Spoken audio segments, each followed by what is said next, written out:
Hello everyone. इस video में एक बहुत ही इम्पॉर्टेंट टेक्निक जो कि है पोमोडोरो टेक्निक के बारे में जानने की कोशिश करेंगे। जैसा कि आप लोग जानते होंगे कि किसी भी टॉपिक को कुछ लोग फोकस करने की कोशिश करते हैं या समझने की कोशिश करते हैं तो उनका कंसंट्रेशन बन नहीं पाता।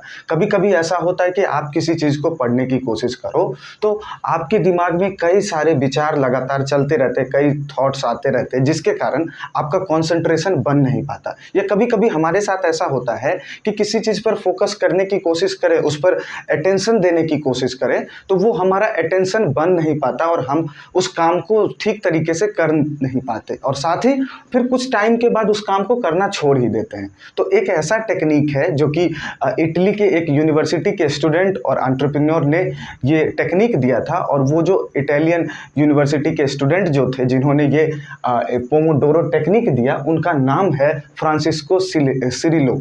तो इन्होंने जो ये टेक्निक दिया तो आखिर ये हमारे लिए कैसे बेनिफिशियल हो सकता है। इस टेक्निक के हेल्प से अगर आप कोशिश करोगे कि आप कुछ टाइम के लिए फोकस करके चीज़ों को समझने की कोशिश करेंगे, उस पर कॉन्सेंट्रेट होंगे तो हो सकता है कि जो आपका ये जो हैबिट है बार बार लगातार डिस्ट्रैक्ट होने की, इस हैबिट को भी ब्रेक किया जा सकता है। तो आखिर ये पोमोडोरो टेक्निक है क्या चीज़? टोटल इसे 5 स्टेप्स में ब्रेक डाउन किया गया और स्टेप बाय स्टेप चीज़ों को देखेंगे कि किस तरीके से उस काम को कर सकते हैं। या फिर कोई भी ऐसा टास्क लगे या कोई ऐसा सब्जेक्ट लगे जो आपको बहुत टफ लगता है, अब आखिर टफ सब्जेक्ट को पढ़ना तो होगा तो उसे पढ़ने के लिए क्या टेक्निक अपना सकते हैं। आप खुद ही देखेंगे ये चीज़ कि जो चीज़ें हमें पसंद नहीं होती, यानी कि जो सब्जेक्ट हमें पसंद नहीं है तो उस सब्जेक्ट के ऊपर ज़्यादा टाइम तक कॉन्सेंट्रेट नहीं किया जा सकता।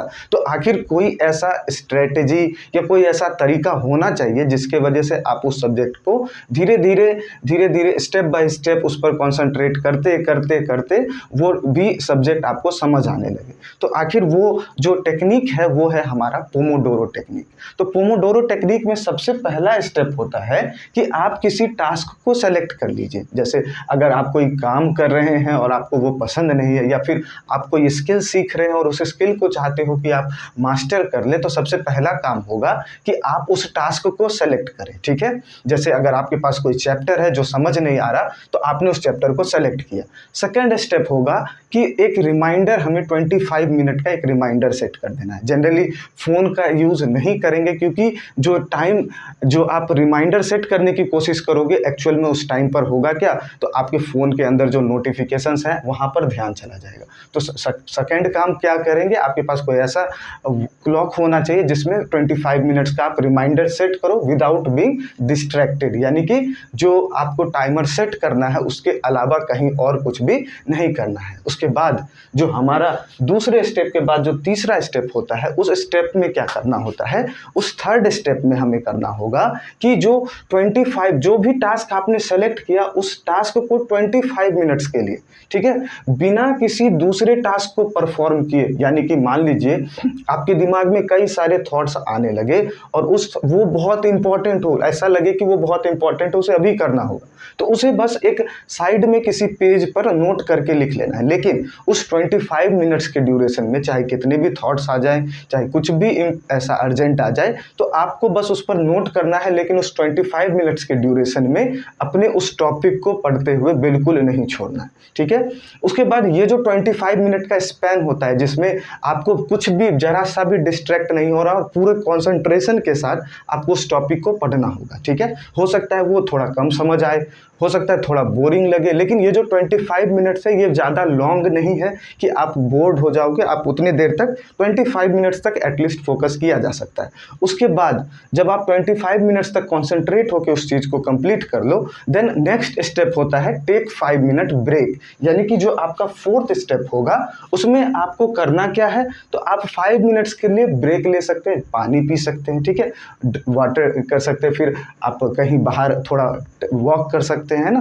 तो ये चीज़ें करने के बाद थोड़ा फ्रेश होने के बाद फिर से आपको ये जो पूरा प्रोसेस है, ये जो आपने 4 स्टेप्स किए इसे 1 पोमोडोरो बोलते हैं। ठीक है, ये जो पूरा प्रोसेस था ये था 1 पोमोडोरो। तो ऐसे 4 स्टेप्स करने हैं, यानी कि जब 4 4 टाइम अगर ऐसा करते हैं, यानी कि एक सेट में टोटल 25 मिनट्स का आपको स्टडी करना होगा, यानी कि कॉन्सेंट्रेट करना होगा उस टास्क पर, और 5 मिनट के लिए ब्रेक, तो एक पोमोडोरो में टोटल 30 मिनट्स लगेंगे। इसी तरीके से आपको 4 सेट करने हैं, यानी कि टोटल 2 आवर्स तक आपको यही प्रोसेस को लगातार फॉलो करते रहना।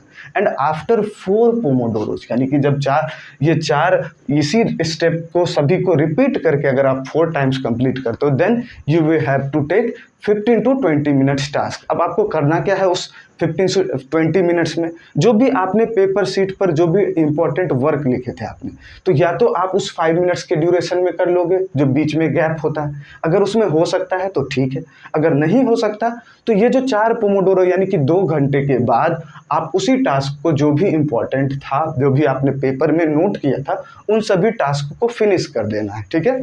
उसके बाद हो सकता है आपको लंच करना हो या डिनर, जो भी चीज़ें हैं वो जो 4 पोमोडोरोज है उसके बाद ही उस टास्क को परफॉर्म करना है।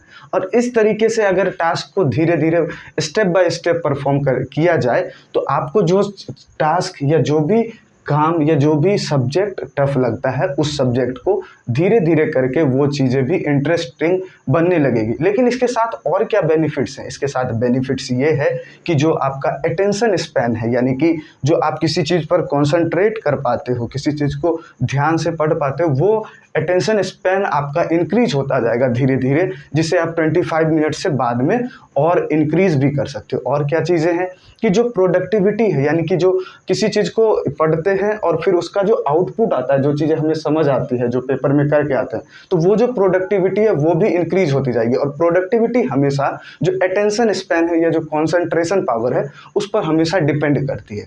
तो जैसे जैसे आपका कॉन्सेंट्रेशन पावर इंक्रीज होता जाएगा, आपकी प्रोडक्टिविटी भी इंक्रीज होती जाएगी। तो इस तरीके से आप कह सकते हैं कि जो पोमोडोरो टेक्निक है, ये one of the best techniques हैं जिसके हेल्प से कोई भी पर्सन अपने कंसंट्रेशन और अपने अटेंशन स्पैन को इंक्रीज कर सकता है।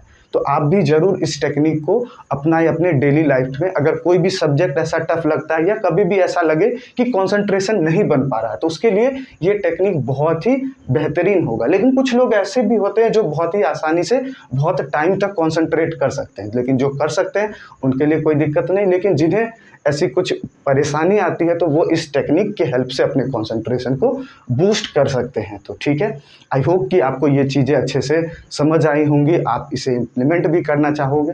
ठीक है, तो यहाँ तक देखने के लिए बहुत बहुत धन्यवाद।